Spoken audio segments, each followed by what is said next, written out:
Hello student, आज का अपना जो टॉपिक है वो है third law of thermodynamics. Third law of thermodynamics.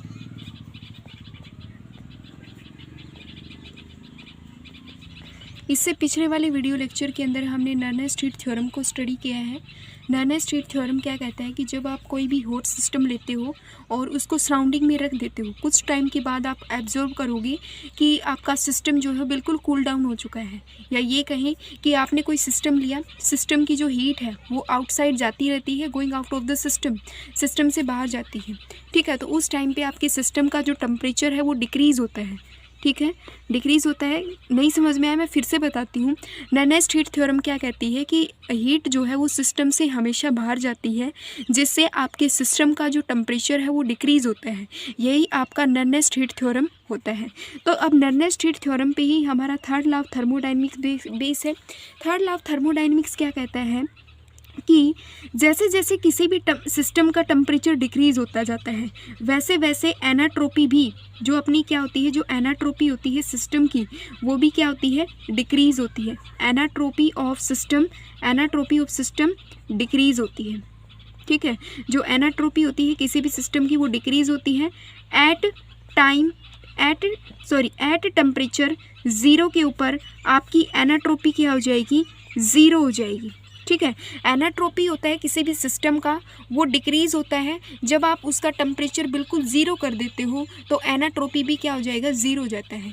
जैसे कि मैं आपको एक एग्जांपल से बताऊं, एनाट्रोपी की जो डेफिनेशन है वो क्या है, उसको लिख लो आप। एक रैंडमनेस डिसऑर्डर होता है किसी भी सिस्टम का। ठीक है, एनाट्रोपी में हम बात करें कि सबसे ज़्यादा एनाट्रोपी किसकी होती है, क्या सॉलिड की ज़्यादा होती है, या लिक्विड की ज़्यादा होती है, या फिर गैस की ज़्यादा होती है। तो सबसे ज़्यादा जो एनाट्रोपी होती है वो गैस की होती है, देन उसके बाद लिक्विड की होती है, फिर सबसे कम जो है वो सॉलिड की पाई जाती है। क्यों होती है सॉलिड की कम? क्योंकि देखो, सॉलिड के जो पार्टिकल होते हैं वो रिजिड होते हैं, वो कभी भी मूवमेंट को शो नहीं करते हैं, बट गैसेस के पार्टिकल ऑलवेज कॉन्टिन्यूस मूव करते रहते हैं। आपने एक स्प्रे लिया, स्प्रे को कहीं भी एक कॉर्नर के ऊपर स्प्रे किया आपने एक परफ्यूम को, तो कुछ टाइम के बाद आप ऑब्जर्व करोगे कि स्प्रे की जो कंप्लीट स्मेल है वो आपके पूरे रूम में स्प्रेड हो चुकी है। बट सेम कंडीशन लिक्विड के अंदर आपने इंक डाला, इंक जो है वो कुछ टाइम के बाद कंप्लीट आपके वाटर को ब्लू कर देती है। बट आपने सॉलिड के ऊपर अगर इंक डालते हो तो वो उसके एक सरफेस के ऊपर ही आपको नज़र आएगी। क्यों नज़र आएगी? क्योंकि एक सरफेस के ऊपर, क्योंकि इसके जो पार्टिकल होते हैं वो मूवमेंट शो नहीं करते हैं, इसीलिए तो इसका जो नेचर है वो सॉलिड हुआ है। ठीक है, चलो अब हम इसका आगे डेफिनेशन देखते हैं। एनाट्रोपी क्या होता है? एनाट्रोपी किसी भी प्योर क्रिस्टलाइन सॉलिड का, जो एनाट्रोपी होता है किसी भी प्योर क्रिस्टलाइन सॉलिड का, एनाट्रोपी ऑफ प्योर क्रिस्टलाइन सॉलिड, जो एनाट्रोपी होता है किसी भी प्योर क्रिस्टलाइन सॉलिड का, वो क्या होता है, ज़ीरो होता है। एट टेम्परेचर टी के ऊपर ज़ीरो होता है। ठीक है, और हमने नर्नेस-स्टीट थ्योरम में पढ़ा है कि जो अपने पास डेल्टा सीपी है, ठीक है, डेल्टा सीपी कैसे है, अगर आपको नहीं पता तो उसका मैं उस वीडियो का डिस्क्रिप्शन आपको उस वीडियो का डिस्क्रिप्शन मैं आपको डिस्क्रिप्शन बॉक्स में दे दूँगी। लिमिट, जब आप टेम्परेचर से ज़ीरो की तरफ जाते हो तो आपका डेल्टा सीपी भी क्या हो जाएगा, ज़ीरो हो जाएगा। ठीक है, तो यहाँ पे डेल्टा सीपी क्या कहता है कि रिएक्टेंट माइनस में प्रोडक्ट, रिएक्टेंट सीपी आपका क्या होता है, हीट कैपेसिटी होती है, हीट कैपेसिटी होती है। हीट कैपेसिटी क्या होती है कि रिएक्टेंट माइनस में प्रोडक्ट, जब आपका टेम्परेचर टी से ज़ीरो की तरफ आता है तो ये सभी के सभी इक्वल हो जाते हैं, किसके, ज़ीरो के इक्वल होता है। यहाँ पे हम कुछ पॉइंट्स को लिखते हैं कि एट एब्सोल्यूट ज़ीरो के ऊपर, एट एब्सोल्यूट ज़ीरो के ऊपर जो हीट कैपेसिटी होता है, जो आपका हीट कैपेसिटी होता है वो क्या होता है, कांस्टेंट होता है। जो हीट कैपेसिटी होता है अप्रोच टू ज़ीरो, मीन्स वो ज़ीरो के इक्वल ही आता है, अप्रोच टू ज़ीरो केल्विन। दूसरा पॉइंट आता है कि एट एब्सोल्यूट ज़ीरो के ऊपर, at absolute zero kelvin temperature के ऊपर डेल्टा सीपी, या ये कहो कि एट एब्सोल्यूट सीपी के ऊपर, डेल्टा सीपी के ऊपर जो रिएक्टेंट होते हैं, आपका जो प्रोडक्ट होता है, जो रिएक्टेंट होता है, जो प्रोडक्ट होता है, जो सॉलिड होते हैं, वो सभी के सभी क्या होते हैं, आर आइडेंटिकल होते हैं। सभी के सभी क्या होते हैं, आइडेंटिकल होते हैं। ठीक है, थर्ड पॉइंट आता है कि हीट कैपेसिटी जो होती है सॉलिड की, अगर आप सॉलिड का भी हीट कैपेसिटी निकालोगे, heat capacity of solid tends to approach zero at zero kelvin temperature. जो हीट कैपेसिटी होता है ऑफ सॉलिड का एट ज़ीरो टेम्परेचर के ऊपर, एट ज़ीरो केल्विन टेम्परेचर के ऊपर ज़ीरो ही पाया जाता है। ठीक है, आई होप आपको ये तीनों पॉइंट क्लियर हुए होंगे कि एट एब्सोल्यूट ज़ीरो के ऊपर डेल्टा सी पी अप्रोच करेगा वो भी ज़ीरो ही होगा। At absolute delta C P, या ये कहो कि डेल्टा सी पी जो आपका रिएक्टेंट है, प्रोडक्ट है सॉलिड के केस में, ये किसके इक्वल होंगे? सभी के सभी आइडेंटिकल होंगे। जो हीट कैपेसिटी होती है सॉलिड की एट ज़ीरो केल्विन के ऊपर वो ज़ीरो ही होती है। नेक्स्ट पॉइंट यहाँ पे क्या आता है कि अगर आपको सॉलिड का हीट कैपेसिटी निकालना है, मतलब सॉलिड के लिए आपको एनेट्रोपी निकालना है, तो डेल्टा एस जब आप टी टेम्परेचर से जब आप जीरो की तरफ जाओगे तो किसी सॉलिड का भी जो एनेट्रोपी है वो ज़ीरो हो जाएगा। ठीक है, सॉलिड का भी एनेट्रोपी क्या हो जाएगा? ज़ीरो हो जाएगा। डेल्टा एस रिएक्टेंट माइनस में क्या हो गया? प्रोडक्ट। ठीक है, डेल्टा एस रिएक्टेंट माइनस में प्रोडक्ट इज इक्वल टू क्या हो गया? आपका ज़ीरो हो चुका है। ठीक है, नेक्स्ट पॉइंट यहाँ पे कहता है कि जो एनाट्रोपी होती है एट ज़ीरो केल्विन टेम्परेचर के ऊपर, एनाट्रोपी ऑफ ज़ीरो केल्विन टेम्परेचर के ऊपर, ज़ीरो केल्विन टेम्परेचर के ऊपर किसी भी क्रिस्टलाइन सब्सटेंस की क्या होती है? ज़ीरो ही होती है। क्रिस्टलाइन जो सॉलिड है आपका या कोई सब्सटेंस होता है वो ज़ीरो ही होता है। ये पूरा का पूरा जो डेरिवेशन है ये प्लंक डेरिवेशन है। थर्ड लॉ ऑफ थर्मोडायनेमिक्स की आप अगर एक नंबर में क्वेश्चन आता है तो आप इसका डेफिनेशन इतना भी लिख सकते हो कि एनाट्रोपी किसी भी सिस्टम का जब आप टेम्परेचर को डिक्रीज़ करते हो तो ज़ीरो ही होता है। ठीक है, डेल्टा सी पी जब आप लिमिट हीट कैपेसिटी लेते हो तो हीट कैपेसिटी टी से ज़ीरो की तरफ जाते हो तो सॉलिड का, चाहे वो आपका रिएक्टेंट हो, प्रोडक्ट हो या फिर आपका कोई भी सॉलिड हो, इन सभी के लिए एट एब्सोल्यूट ज़ीरो के ऊपर हीट कैपेसिटी आइडेंटिकल ही होती है। हीट कैपेसिटी सॉलिड के केस में भी ज़ीरो केल्विन टेम्परेचर के ऊपर ज़ीरो ही होती है। ये आपके पास सॉलिड के केस में आया। सॉलिड के केस में कहता है कि एनाट्रोपी आपकी ज़ीरो केल्विन पे ज़ीरो ही रहती है। मतलब घूम फिर के सारा वही आता है कि आपका एंट्रोपी, आप जितना टेम्परेचर डिक्रीज़ करोगे आपका एंट्रोपी ज़ीरो के इक्वल आता जाएगा। जब आप इनफाइनेटली स्मॉल चेंज लाते हो सिस्टम के अंदर, तो स्मॉल चेंज ऑफ सिस्टम के लिए जो इक्वेशन है आपकी वो क्या होती है? D S is equal to D Q by में डी टी होता है। ठीक है, डी क्यू बाई में डी टी होता है। इनफाइनेटली जब हमने स्मॉल चेंज लाया सिस्टम के अंदर तो वो उसके लिए इक्वेशन आती है ये। अब हम यहाँ पे क्या करेंगे कि नाउ टी टेम्परेचर से, नाउ इक्वेशन ये आप मान लो कि ये आपके पास इक्वेशन नंबर है 2। इक्वेशन नंबर 2 को आप डिवाइड करोगे,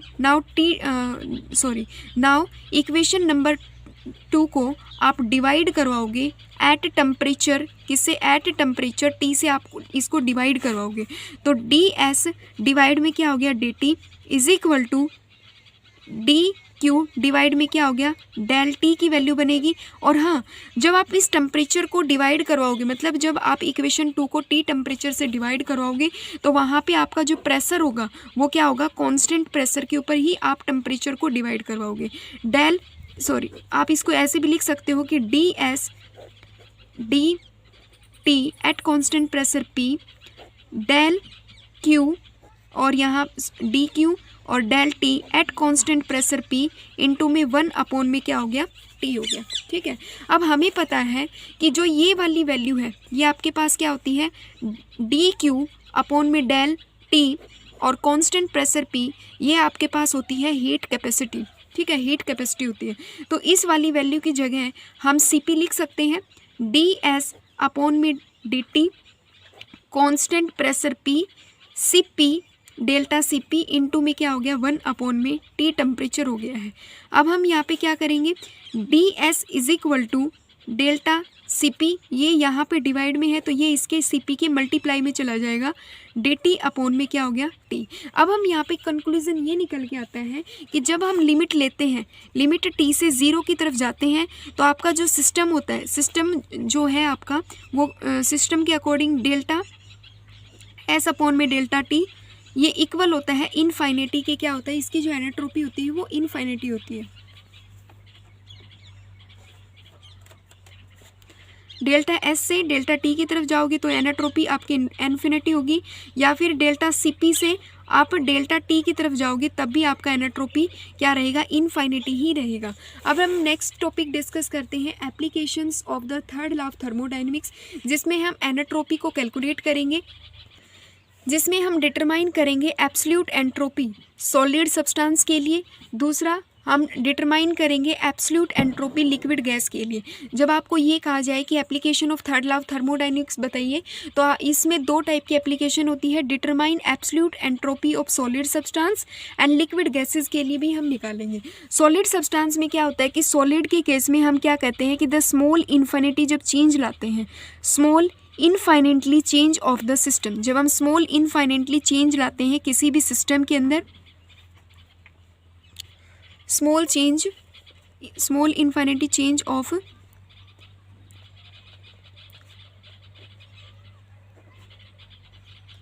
स्टेट ऑफ सिस्टम, तो उसके लिए इक्वेशन क्या होती है, D S is equal to D Q divide में क्या हो गया टी। अब हमें इक्वेशन, हमने इसको पहले भी डिस्कस किया हुआ है कि ये कब आती है, जब स्मॉल इन्फिनिटी चेंज होता है किसी भी स्टेट ऑफ सिस्टम में। अब हम इस पूरी की पूरी वैल्यू को डिवाइड करवा देंगे टी से at temperature, at constant temperature P is the pressure से, तो डी एस डिवाइड में हो गया D T at constant pressure हो गया P is equal to D Q at temperature T at constant pressure P, और divide में क्या हो गया 1 में टी। अब हमें पता है ये अपने पास क्या होता है, सी पी होता है, डी एस डिवाइड में D T at constant pressure P is equal to C P into में 1 में क्या हो गया, टी इज़ द टेम्परेचर हो गया है। ठीक है, अब हम यहाँ पे क्या करेंगे कि डी क्यू जो आपका सी पी है, यहाँ पे हम लिखेंगे ये डी टी जो है आपका, यहाँ पे इसके मल्टीप्लाई में चला जाएगा, D S is equal to C P into में डी टी अपॉन में क्या हो गया, टी हो गया। अब हमें पता है कि entropy of substance when its temperature change from absolute zero से टू टेम्परेचर टी की तरफ। अब हम यहाँ पे क्या करेंगे कि अपन को ये इक्वेशन मिल गया है, अब हम यहाँ पे क्या करेंगे कि इस इक्वेशन का हम इंटीग्रेशन कर देंगे, जिसमें हम क्या देखेंगे कि हमें अपन को टेम्परेचर टी से कहाँ पे लेके जाना है, या ये कहें ज़ीरो टेम्परेचर से आपको टी की तरफ लेके जाना है। ठीक है, तो s is equal to zero से ये कहाँ पे जाएगा, s is equal to T की तरफ जाएगा, मतलब टेम्परेचर आपका टी ज़ीरो से कहाँ पे जाएगा, टी तक जाएगा। तो यहाँ पे आपका क्या होगा, डी एस होगा इज इक्वल टू, यहाँ पे भी टेम्परेचर क्या होगा, ज़ीरो से टी की तरफ जाएगा, जिसमें क्या होगा सी पी इंटू में डी टी अपॉन में क्या हो गया टी। अब हमें पता है कि स्मॉल यहाँ पे क्या आया है, एस जीरो और एस टी, वो किसको रिप्रेजेंट करते हैं, एस ज़ीरो, और ये जो होता है एस जीरो और जो ये एस टी है ये किसको रिप्रेजेंट कर रहे हैं, एस जीरो एंड जो ये एस टी है ये रिप्रेजेंट कर रहे हैं एनाट्रोपी ऑफ सॉलिड को। ठीक है, जो अपने पास एस जीरो से एस टी की तरफ जा रहा है, तो एस जीरो से एस टी की तरफ जा रहा है, तो ये रिप्रेजेंट करता है कि अब आपका जो एनाट्रोपी है वो क्या हो रहा है, चेंज हो रहा है ज़ीरो टेम्परेचर से टी टेम्परेचर की तरफ। तो हम इसको एस टी माइनस में एस जीरो लिख सकते हैं, is equal to temperature zero से किसकी तरफ जा रहा है, टी की तरफ जा रहा है। यहाँ पे हम कहेंगे सी पी डिवाइड में मल्टीप्लाई डी टी डिवाइड में क्या हो गया, टी हो गया। अब अपन को क्या करना है, according to third law of thermodynamics के अकॉर्डिंग यहाँ पे हम लिखेंगे S T is equal to zero से टी टेम्परेचर की तरफ है, C P D L N T बन गया। तो जो अपने पास जो ये एस टी है, S T is the absolute entropy of crystal, ये अपने पास क्या है, एब्सोल्यूट एंट्रोपी होती है, absolute entropy of crystalline substance. ये अपने पास एब्सोल्यूट एंट्रोपी होता है, किसी भी क्रिस्टलाइन सब्सटेंस का एब्सोल्यूट एंट्रोपी होता है। मैं आपको फिर से बताती हूँ कि हमने क्या क्या किया है। सबसे पहले हमने स्मॉल इन्फिनिटी चेंज लाया है किसी भी स्टेट ऑफ सिस्टम में, जिसके लिए इक्वेशन होती है D S is equal to D Q by T.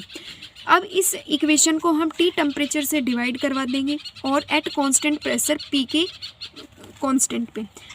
D S by में डी टी कॉन्स्टेंट प्रेशर हो गया पी, डी क्यू बाई में T at constant pressure P, divide में मल्टीप्लाई में 1 में टी हो गया। अब हमें पता है कि ये वाली पूरी की पूरी वैल्यू क्या है, सी पी है, जिसको हम बोलते हैं हीट कैपेसिटी होती है, ठीक है, जो कि हीट कैपेसिटी होती है। इसकी जगह हम सी पी लिख दिया हमने, मल्टीप्लाई में 1/T हो गया। तो इस पूरी की पूरी इक्वेशन को, ये जो डी टी है आपका ये यहाँ पे चला जाएगा, तो D S is equal to C P into में डी टी एट डिवाइड में क्या हो गया टी। अब हम इसका क्या करते हैं कि इसका इंटीग्रेशन करवा देते हैं। जब हमें टेम्परेचर, अपन को टेम्परेचर 0 से टी की तरफ लेके जाना हो उस टाइम पे।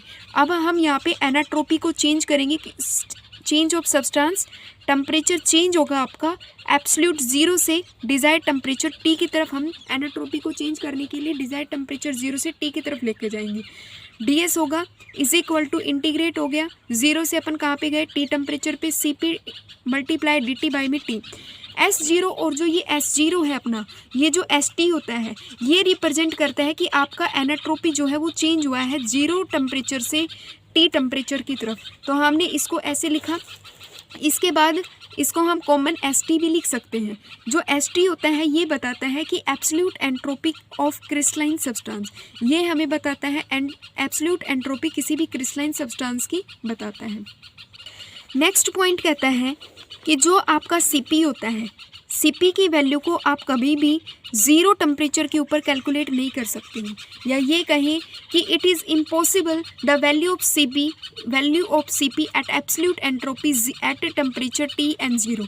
मतलब CP की वैल्यू को आप कभी भी कैलकुलेट नहीं कर सकते, या फिर ये कहें कि CP की वैल्यू को अपन कभी भी मेज़र नहीं कर सकते हैं T टेम्परेचर से 0 टेम्परेचर के ऊपर। मतलब इसके लिए जो ग्राफ बनेगा आपका वो कुछ इस प्रकार से बनेगा, ठीक है। मतलब यहाँ पे ही ये ग्राफ होगा और आगे हम इसको एक्स्ट्रापोलेशन करवा देंगे। एक्स्ट्रापोलेशन मतलब ऐसे एक्स्ट्रापोलेशन करवाएंगे, इसको हम बोलते हैं एक्स्ट्रापोलेशन करवाएंगे। ये अपने पास होता है टी स्टार।